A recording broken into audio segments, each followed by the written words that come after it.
안녕하세요. 반갑습니다. 자, 2015년 2회 커말 1급 필기 기출문제 풀이를 살펴보겠습니다. 우리가 2015년도 들어가지고 문제 난이도가 약간 좀 올라갔어요. 그러니까 뭐 출제 기준을 개정한다고 해서 공지를 했는데 사실 그 출제 기준이 많이 변경된 건 없었습니다. 뭐 새로 추가된 부분도 거의 뭐 극히 없었고 그냥 문서로만 처리가 된 부분이었는데 문제 해설을 달면서 느끼는 거예요. 2015년으로 들어오면서 문제가 좀 어려워졌어요. 그렇다 해서 뭐 팍 어렵고 뭐 불합격할 거다 이런 게 아니고 우리가 예전에는 뭐 공부를 제대로 하면 90점 정도 맞는다 이렇게 생각하면 요즘에는 우리가 2015년 넘어오면서 이제는 85점 정도를 우리가 보면 된다라는 거죠. 그래서 뭐 한두 문제 정도 좀 어렵고 까다로운 문제들이 있기 때문에 여러분들 그런 부분에서 페이스 말리지 않고 잘 준비해 주시면 될 것 같습니다. 자, 그럼 우선 첫 번째 문제부터 한번 살펴볼게요. 자, 다음 중 컴퓨터의 발전 과정으로 3세대 이후의 특징에 해당하지 않는 것은 그랬어요. 잘 출제되지 않는 문제입니다. 근데 첫 방부터 이런 게 나와버리면 여러분도 굉장히 당황스럽습니다. 그죠? 자, 다음 중 뭐라 그랬어요? 3세대라 그랬죠? 그럼 결국은 1, 2세대인 걸 고르면 되는 거네요. 그죠? 그럼 우리 1세대는 진공관이었죠? 2세대는 트랜지스터, 3세대는 IC, 4세대는 LSI, 5세대는 VLSI 이렇게 되겠죠? 자, 그러면은 여기서 우선 개인용 컴퓨터 같은 경우에는 언제 처음 나왔냐면 얘는 LSI 바로 4세대 때 나왔어요. LSI가 나왔을 때, 그 다음에 전문가 시스템, 이 전문가 시스템이라는 것도 3세대쯤에 우리가 나왔다고 보는 거고요. 자, 일괄 처리는 예전에 초창기에 나온 우리 정보 처리 방식이잖아요. 얘가 바로 답이 됩니다. 그래서 우리 1세대인 진공관, 그 다음에 기계어, 일괄 처리에 해당하는 바로 일괄 처리는 1세대이기 때문에 3세대 이후가 아니라 이전이 되겠죠. 그래서 3번이 답이 되겠고요. 직접 회로, 바로 IC가 이제 3세대가 되겠죠. 그래서 얘는 뭐 어떻게 되는 거예요? 얘가 4세대, 얘는 3세대, 얘도 3세대 이렇게 되겠죠. 그래서 여러분들 여기 나와 있는 내용들 한번 다시 한번 정리해서 살펴봐 주시면 좋을 것 같아요. 자, 2번이에요. 다음 중 윈도우즈 탐색기에서 보기 메뉴에 내용을 선택했을 때 각 파일이나 폴더에 표시되는 내용으로 옳지 않은 것은 그랬습니다. 자, 얘는 이제 처음 출제된 애고 약간 좀 까다로워요. 그래서 탐색기를 열어서 보기 메뉴에 내용, 여기에서 보기에서 내용을 선택했을 때래요. 자, 근데 얘는 사실은 뭐 몰라도 풀 수 있는 문제입니다. 왜냐하면 문제에서 뭐라 그랬어요? 파일이나 폴더에 표시되는 내용이라고 그랬잖아요. 파일이나 폴더에 표시되는 거, 파일의 수정 날짜, 파일의 크기, 파일의 유형 이런 건 보이겠지만 디스크 여유 공간은 보이지 않겠죠. 그래서 파일이나 폴더라고 이야기했어요. 확실하게 명확하게 이야기해줬기 때문에 어떻게 보면 좀 함정일 수도 있는데요. 자, 우선 보시면은 윈도우즈에서 들어가가지고 내 컴퓨터에 들어가서요. 여기에서 보기를 내용으로 바꿨단 말이에요.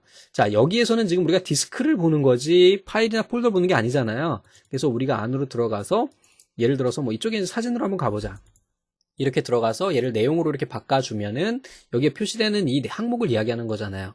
여기서는 디스크에 대한 정보는 볼 수가 없고 우리 파일 폴더에 대한 내용만 볼 수 있겠죠. 그러니까 당연히 얘는 디스크 여유 공간이 답이 되겠죠.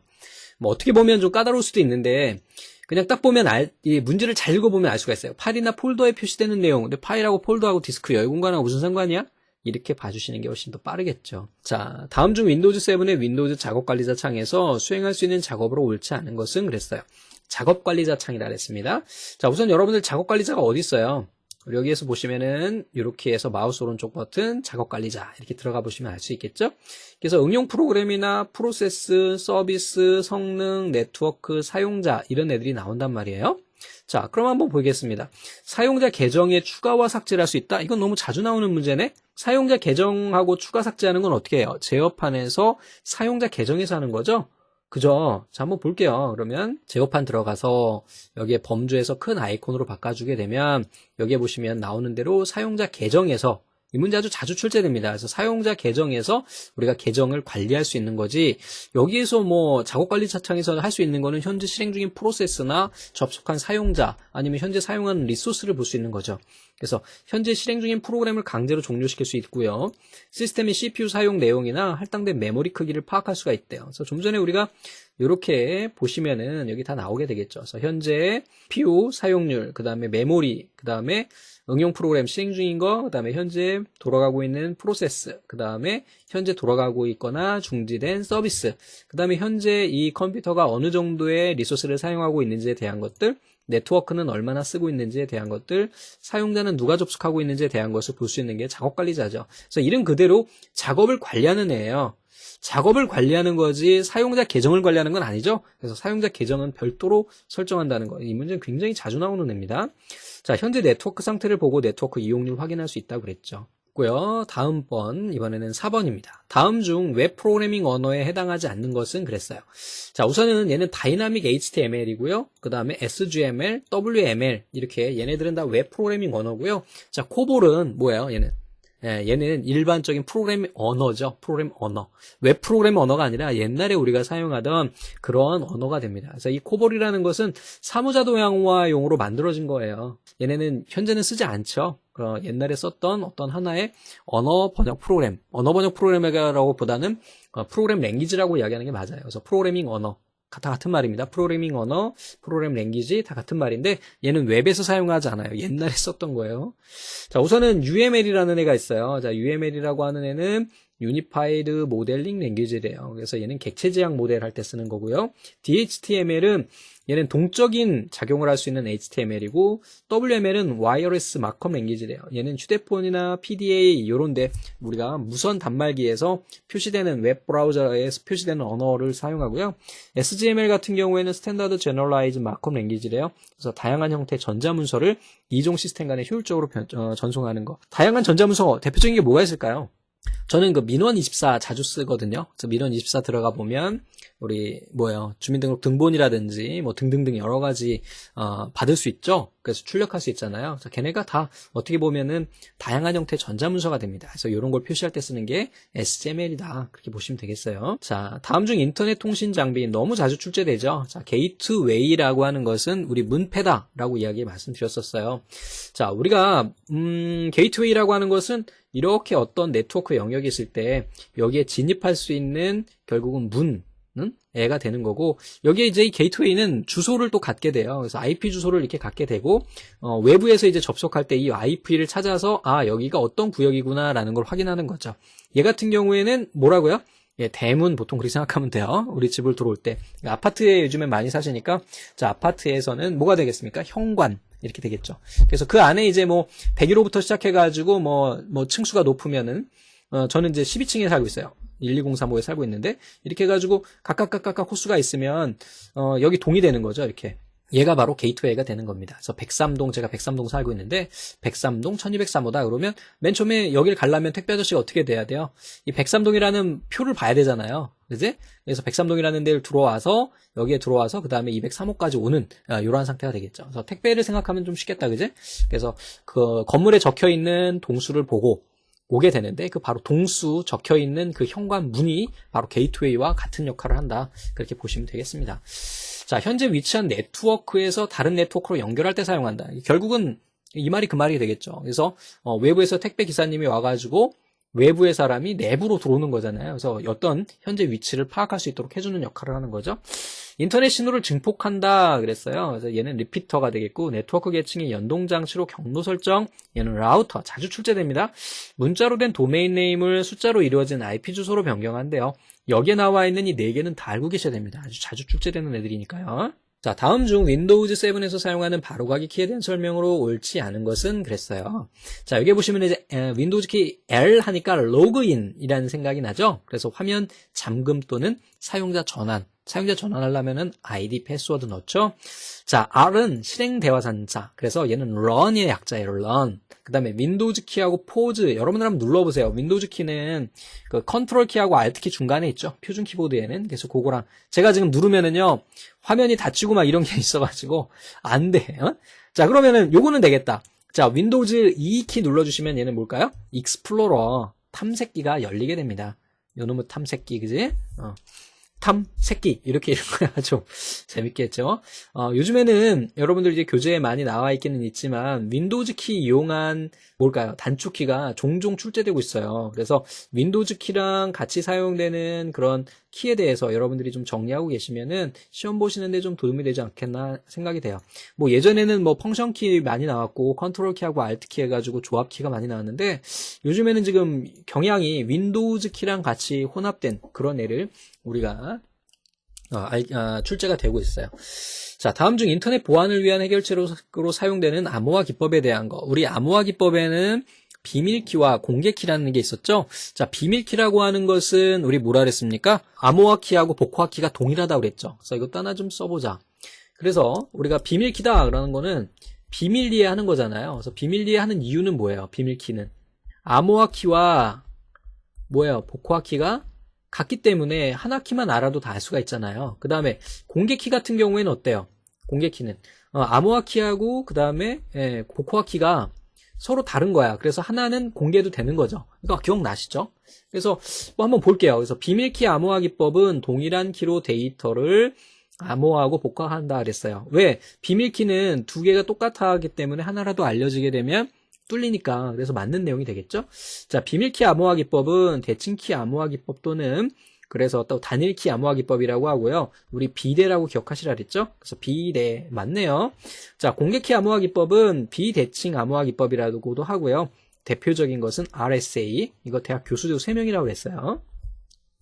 자, 다음에 공개키 암호화 기법에서는 공개키에서는요. 이렇게 자, 암호화할 때 사용하는 키는 비밀로 하고요. 얘를 이렇게 비밀로 한대요. 그 다음에 복호할 때 사용하는 키는 공개를 한대요. 근데 이거 반대가 됐습니다. 우리 기본 강의에서는 보진 않았는데 이것도 하나 기억하고 계십시오. 이게 중요한 내용이에요. 자, 그래서 얘네는 좀 기억하고 계셔야 되는데요. 어떤 거냐면 우리 공개키라고 하는 것은 두 개가 뭐예요? 암호화 키와 그 다음에 복호화 키가 서로 다르다는 얘기잖아요.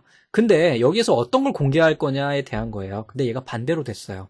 그래서 암호화 기법에서는 암호화할 때 사용하는 키를 얘는 암호화할 때 사용하는 거를 공개하고요. 얘를 공개하고요. 복호화할 때 하는 것을 뭐예요? 얘 비공개하게 됩니다. 왜냐하면 암호화는 어떤 방식으로 했다라는 거를 보여주거든요. 그래서 여러분들 일반적으로 뭐 저희 두목넷도 마찬가지지만 홈페이지에 들어가면 하단에 암호화에 대한 게 나왔어요. 본 사이트는 뭐뭐뭐사의 저희 두목넷은 코모도사 쓰는데 코모도사의 SSL 방식을 사용합니다 라고 공개를 하죠. 그래서 이렇게 공개를 하고요. 복호화할 때는요. 이것까지 같이 공개하면 안 되겠죠. 어떤 식으로 공개하는지에 대한 것은. 그래서 어떻게 한다고요? 예, 공개키에서는 암호화키는 두목넷은 SSL을 사용해요. SSL을 이용하고 그 다음에 복호화키는 비밀로 이거는 이 회사에서 제공하는 그런 키로 사용하게 되겠죠. 야, 이거 하나 기억하세요. 좀 난이도가 있는 문제이면서도요.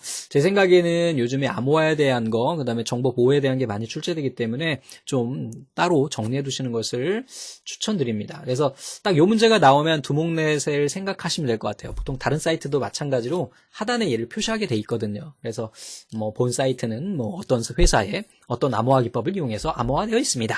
요즘에 뭐 이렇게 의무 규정이에요. 그래서 이렇게 되는 거다라는 거 생각하시면 될 것 같아요. 자, 다음 중 소프트웨어 사용권에 대한 분류 너무 자주 출제되는 아이죠. 그래서 우선은 애드웨어. 요즘에 여러분들 애드웨어 굉장히 많이 쓰고 계십니다. 자, 어디에 우리 애드웨어가 있어요? 스마트폰 앱에 보시면은 구글 광고 뜨죠. 배너 광고. 그래서 이 배너 광고를 이용을 해서 무료로 사용하는 그런 애들이 굉장히 많아요. 자, 쉐어웨어는 뭐예요? 얘는 공유하다는 거잖아요. 그래서 정식 버전이 출시되기 전에 프로그램에 대한 일반인의 평가를 받기 위해서 사용하는 것은 우리 베타 프로그램이라고 이야기하죠. 그래서 베타 테스트 혹은 베타 프로그램이라고 이야기합니다. 그러니까 쉐어웨어는 뭐예요? 얘네는요, 어떤 소프트웨어를 개발을 했어요. 그 다음에 얘를 무료로 배포합니다. 대신에 여기에 중간에 자물쇠가 잠겨 있어요. 그래서 자물쇠가 이렇게 있어가지고 이 부분은 무료로 사용할 수가 있어요. 그리고 만약에 내가 이 소프트웨어가 마음에 드는 거야. 자, 그때는 어떻게 해요? 얘네 홈페이지에 갑니다. 홈페이지에 들어가서 결제를 해요. 이렇게 결제를 딱 하게 되면 그러게 되면 뭘 주나요? 네, 키를 줍니다. 자, 그래서 이 키를 주면 이 키를 여기에다가 딱 넣어주게 되면 키를 딱 열어서 모든 100%에 대한 프로그램을 사용할 수 있도록 하는 것이 쉐어웨어예요. 그래서 이게 데모하고 굉장히 많이들 헷갈려 하시는데요. 제가 정리하기는 딱 한 가지만 알려드릴게요. 어떻게 하느냐? 쉐어웨어는요. 100%라고 하는 프로그램이 있다면 여기에 얘를 모두 다 포함을 해서 배포를 해요. 100%를 모두 다. 근데 데모는요. 만약에 100%라는 게 있다 그러면 100%가 아닌 50%만 요 해당하는 부분만 따로 떼어가지고 배포를 해요. 그래서 아예 시험용이잖아요. 데몬스트레이션이라는 게 시제품 이런 거예요. 샘플 이런 거예요. 샘플, 우리 화장품 샘플 받을 때는 조그만 거에다 주죠? 큰 거를 주지 않잖아. 다 주지 않잖아. 그래서 조금 떼어서 써보고 마음에 들면 와서 사세요. 이거예요. 근데 쉐어는 아예 기능이 다 있고요. 배포를 자유롭게 할 수 있고 대신에 결제를 해야만이 나머지 기능을 사용할 수 있는 거죠. 됐죠? 자, 다음에 이번엔 번들은요. 어떤 프로그램 사면 그냥 꼭 껴주는 거죠. 그래서 뭐 하드웨어, 컴퓨터 사면 껴주는 거. 예전에는 이런 게 굉장히 많았습니다. 그래서 컴퓨터 사면 용산에서 컴퓨터 조립하면 막 윈도우즈부터 시작해가지고 오피스까지 다 깔아주죠. 요즘에는 의식이 좀 많이 달라져가지고 뭐 그렇지는 않습니다만 이런 걸 이제 번들이라고 해요. 프리웨어는요 그냥 아무 조건 없이 사용하고 있는 무료 소프트웨어가 됩니다. 뭐 대표적인 게 뭐가 있냐면은 여러분들 요즘에 워낙 스마트폰 많이 쓰시니까 별도의 돈을 지불하지 않고 그냥 무조건 쓰는 거, 카카오톡 같은 거, 뭐 행아웃 뭐 이런 애들. 카카오톡에 광고 없잖아요. 대신에 이제 걔네는 안으로 들어가면 선물하기라든지 뭐 이런 아이템을 구매할 수 있도록 하는 거지. 근데 100%로 보면은 전체로 보면은 공짜는 아닌데, 그지? 거기서 수익 모델이 나오니까 공짜는 아니지만 우리가 그냥 일반적으로 메신저 사용할 때는 돈을 내지 않기 때문에 프리웨어라고 볼 수가 있을 것 같아요. 자, 다음 중 동영상 파일 형식이 아닌 거 너무 자주 출제되는 I네요. AVI, 윈도우즈 기본 파일이고요. DVI, 얘도 우리가 디지털 비디오 인터페이스, 그 다음에 ASF, 예전에 우리 윈도우즈에서 스트리밍 할 때 사용했던 거고요. DXF라는 건 우리 처음 보죠. 얘는 CAD 프로그램이 예전에는 오토캐드 이거 하나밖에 없었지만 요즘엔 굉장히 많아요. 근데 이게 각각 회사마다 파일 형식이 저장하는 형식이 다르다 보니까 문서 교환이 안 되는 거야. 그래서 이 DXF라고 하는 표준을 만들어서 서로 다른 프로그램이더라도 서로 자료를 주고받을 수 있도록 하는 것이 바로 DXF입니다. 그냥 참고적으로만 알고 계십시오. 그래서 여기 나와 있는 애들 앞에서 우리가 기본적으로 봤던 애들인데 다시 한번 정리해 주시고요. 자, 다음 중 컴퓨터의 운영체제에 대한 설명으로 옳지 않은 것은 그랬어요. 자, 우리 운영체제라고 하는 것은 여러분들이 지금 쓰고 계시는 윈도우즈 10 혹은 아니면 윈도우즈 8 이렇게 되겠죠? 아니면 뭐 안드로이드 얘네도 다 운영체제예요. 그래서 우리 1번 문제에서 보면 운영체제가 언제 처음 나왔다 그랬어요? 2세대 때 나왔어요? 3세대 때 나왔어요? 2세대 때 나왔죠? 자, 기억 안 나세요? 다시 빨리 한번 올라가 볼까, 우리? 2세대 때 나왔는지, 3세대 때 나왔는지. 자, 운영체제 어디 갔냐? 여기 나왔죠? 그래서 2세대 때 우리가 운영체제가 나왔다는 거. 이러면서 우리가 공부를 또 한번 복습하는 걸로 봐주시면 될 것 같아요. 자, 그러면 됐고요. 자, 다음 중 컴퓨터 운영체제에 대한 설명으로 옳지 않은 거예요. 자, 운영체제 어떤 건지 다 알고 계시죠? 자, 시스템의 모든 동작 상태를 관리하고 감독하는 제어 프로그램의 핵심 프로그램을 슈퍼바이저라고 한대요. 관리자. 맞습니다. 자, 운영체제는 컴퓨터가 동작하는 동안에 하드디스크 내에 위치하는 게 아니라 주격장치인 램에 상주해서 처리가 되겠죠. 여러분들 지금 스마트폰 킬 때 보면 꺼져 있다가 키면 뭐 띵띵 띠딩띵 뭐 저는 T를 쓰기 때문에 이런 게 뜨면서 뭐 T 마크 뜨면서 올라오죠. 이게 뭐냐면 바로 저장장치, 바로 하드디스크. 우리가 그냥 스마트폰은 플래시 메모리 사용하니까 플래시 메모리에 있는 운영체제를 주격장치 램으로 읽어드리는 시간이에요. 여러분들 컴퓨터 키실 때도 마찬가지죠. 그래서 컴퓨터 킬 때도 드르릉 하면서 켜지면서 하드디스크에 있는 운영체제를 주격장치인 램으로 올려놔야 우리가 쓸 수 있는 거거든요. 자, 키보드, 모니터, 디스크, 드라이브 등의 필수적인 주변 장치들을 관리하는 바이오스를 포함한다 그랬어요. 자, 근데 이게 많이 헷갈릴 수가 있습니다. 그죠? 우리가 관리를 하는 바이오스를 포함한다 그랬는데 이건 좀 넓은 의미에서 그래요. 이게 예전에도 출제된 적이 있는데 약간 논란의 여지는 있습니다만 얘도 결국은 우리가 시스템 하드웨어를 관리하는 하나의 오퍼레이팅 시스템에 포함된다라고 보시면 좋을 것 같아요. 자, 운영체제는 사용자가 응용 프로그램을 편리하게 사용하고 하드웨어 성능을 최적화할 수 있도록 한대요. 자, 요거 바이오스도 포함된다는 거 기억하세요. 예전부터 출제됐던 보기 문제입니다. 10년도 넘은 건데 많이들 헷갈리셔 하시더라고요. 자, 다음 중 시스템의 정보 보안을 위한 기본 충족 요건으로 적절하지 않은 것은 그랬어요. 자, 우선은 시스템 내의 정보와 자원은 인가된 사용자에게만 접근 가능해야 되겠고요. 소프트웨어 버전과 저작권에 대한 내용이 인증이 되어야 된다 그랬는데 시스템 보안하고 소프트웨어 버전과는 좀 전혀 상관이 없어요. 그래서 우리가 이 정보 보안에 대한 세 가지 요소가 있습니다. 우선 기밀성. 시스템 내의 모든 정보는 인가된 사용자만 접근이 가능하고요. 사용자를 식별하고 접근 권한을 확인해야 돼요. 그래서 아이디와 패스워드가 있어야지 여러분들이 두목내 강의를 보시는 것처럼 이런 어떤 기밀성이 있어야 된다. 그 다음에 무결성, 안에 있는 내용이 문제가 있으면 안 된다는 거예요. 정보를 주고받는 데 있어서 안에 있는 데이터가 깨지거나 하면 안 된다는 거.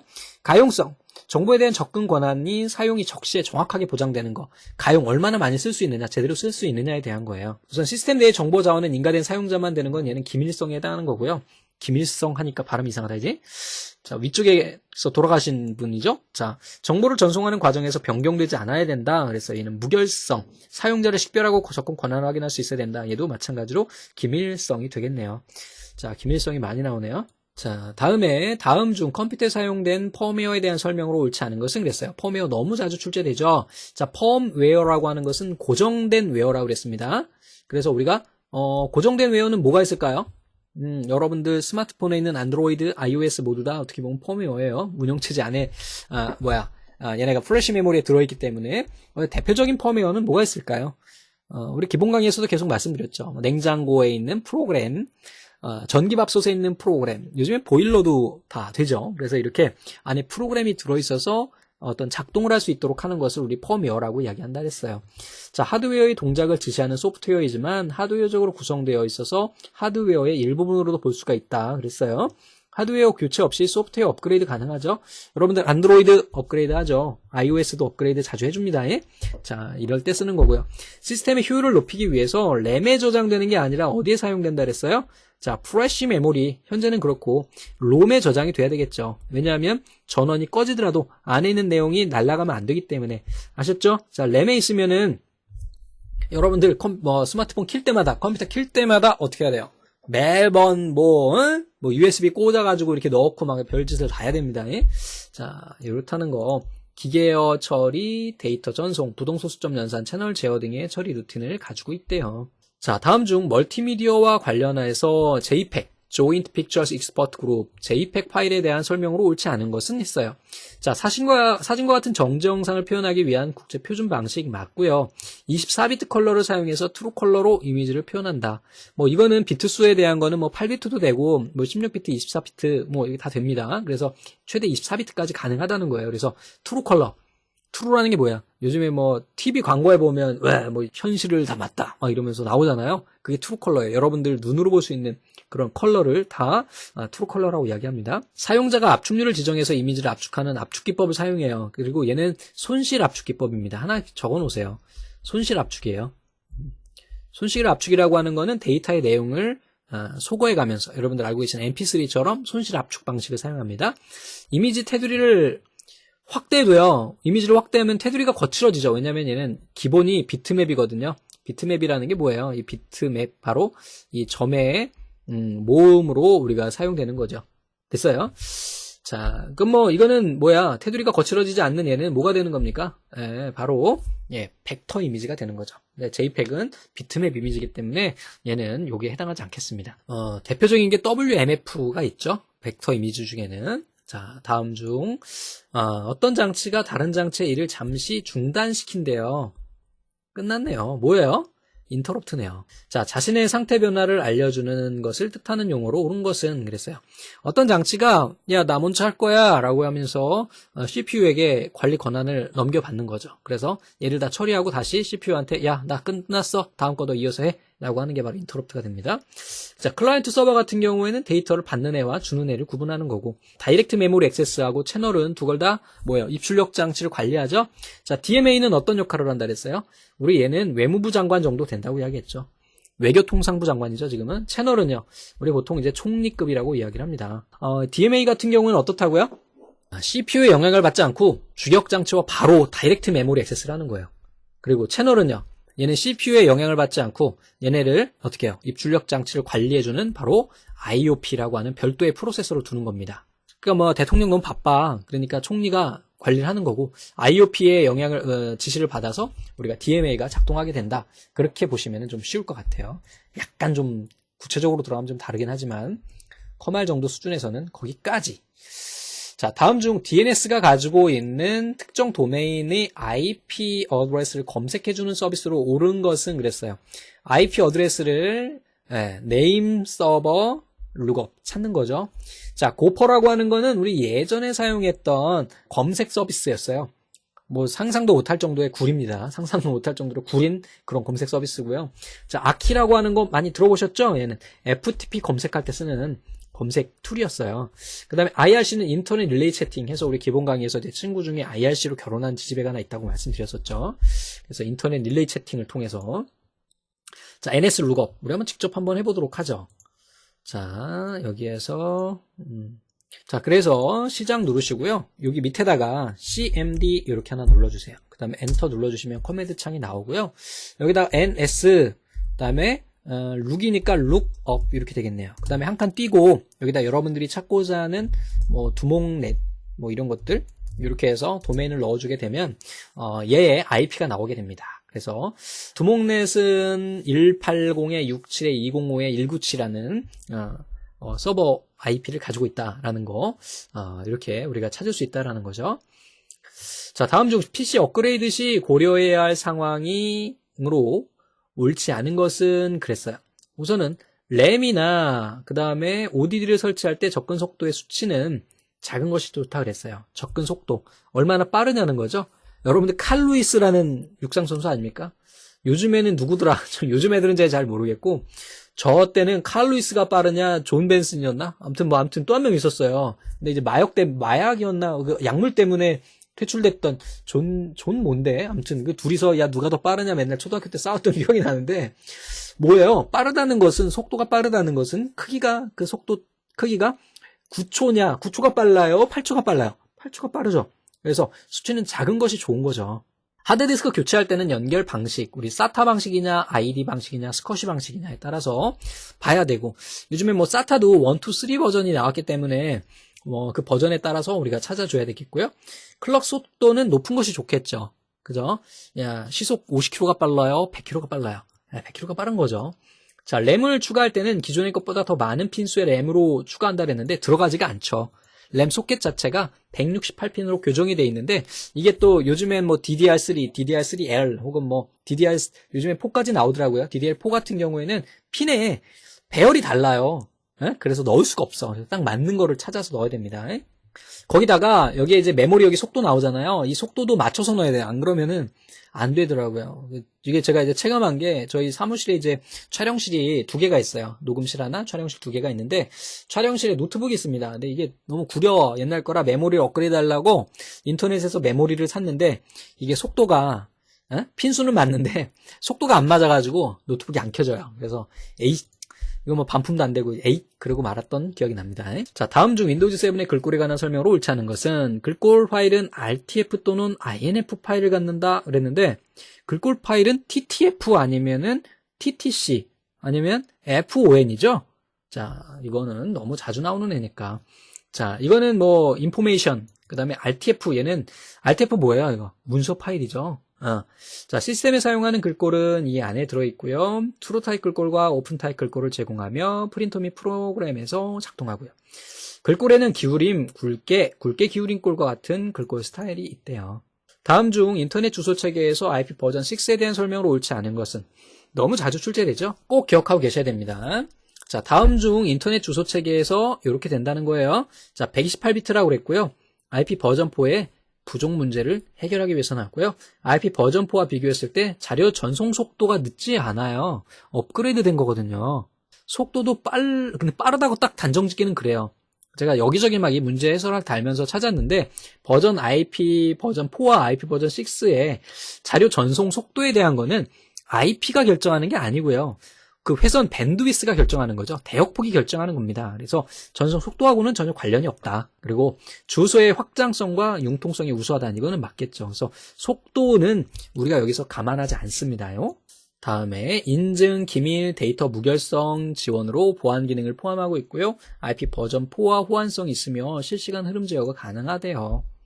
여기다가 하나 더 추가를 할까요? 주소에 그냥 그것도 하나 그냥 체크만 해 놓으십시오. 그래서 IP 버전 4와 6에는 인터넷 속도의 차이에 대한 것은 우리 대역폭이 결정하지 IP 버전에 따라 달라지지는 않는다. 다음 중 유비쿼터스 센서 네트워크 활용 분야에 속하는 것은 그랬어요. USN, 유비쿼터스 센서 네트워크 처음 나온 문제죠. 정보통신 용어. 자, 나온다고 했던 거 나온 거예요. 자, 테더링이라는 거 많이 들어보셨죠? 스마트폰 테더링. 뭡니까? 여러분들 스마트폰이 공유기가 되는 거죠. 그죠? 텔레매틱스. 얘가 바로 대표적인 우리 USN이에요. 자, 얘는 뭐예요? 텔레라는 것은 텔레커뮤니케이션과 매틱스, 인포매틱스의 합성어예요. 그래서 얘는 우리 자동차에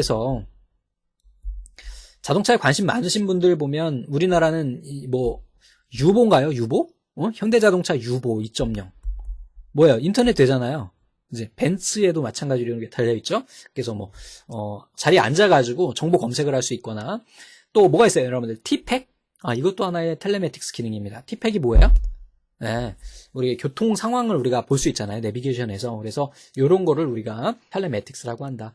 자, 블루투스라고 하는 건 뭐예요, 이거? 근거리 15m 이내의 근거리 통신망, 저속 통신망이고, 자, 고퍼는 이거는 여기 전혀 상관이 없겠죠. 인터넷 서비스 종류니까. 자, 마지막 문제입니다. 다음 중 윈도우즈 7의 제어판의 프로그램 기능에 대한 설명을 옳지 않은 것은 그랬어요. 자, 윈도우즈에 설치되어 있는 응용 프로그램을 변경하거나 제거할 수 있다고 그랬습니다. 맞겠죠? 다음에 게임, 인쇄, 문서 서비스, 인터넷 정보 서비스 등의 윈도우즈 7에 포함되어 있는 다양한 기능을 사용할 수 있다. 좋아요. 설치된 업데이트로 확인할 수 있고요. 됐어요. 온라인으로 추가 테마 보기를 선택해서 다양한 테마를 할 수 있는 거는 우리 개인 설정이었죠. 기억나십니까요? 개인 설정이었나요? 마우스 오른쪽 해가지고 개인 설정에 들어가서 여기에서 우리가 여기 보시면 온라인으로 추가 테마 보기 있죠? 자, 여기서 할 수 있는 거죠. 지금 제가 윈도우즈 7을 설치해놨는데 이게 버전이 저는 분명히 홈 프리미엄을 설치했는데 홈이네, 홈 베이직이네. 다시 설치해야 되겠습니다. 이런 당황스러울 때가. 그래도 다행이네요. 다 이제 마무리 됐을 때 마지막에 이게 찾아져서 다음번 우리가 강의 찍을 때 보면 될 것 같습니다. 그래서 온라인으로 추가 테마 보기 이거는 개인 설정, 제어판에 개인 설정에서 하는 겁니다. 홈페이지에는 개인 설정이 없어요. 자, 그래서 여기까지 해가지고 우리 1과목 살펴봤고요. 잠시 후에 이어서 2과목도 한번 살펴보겠습니다. 감사합니다.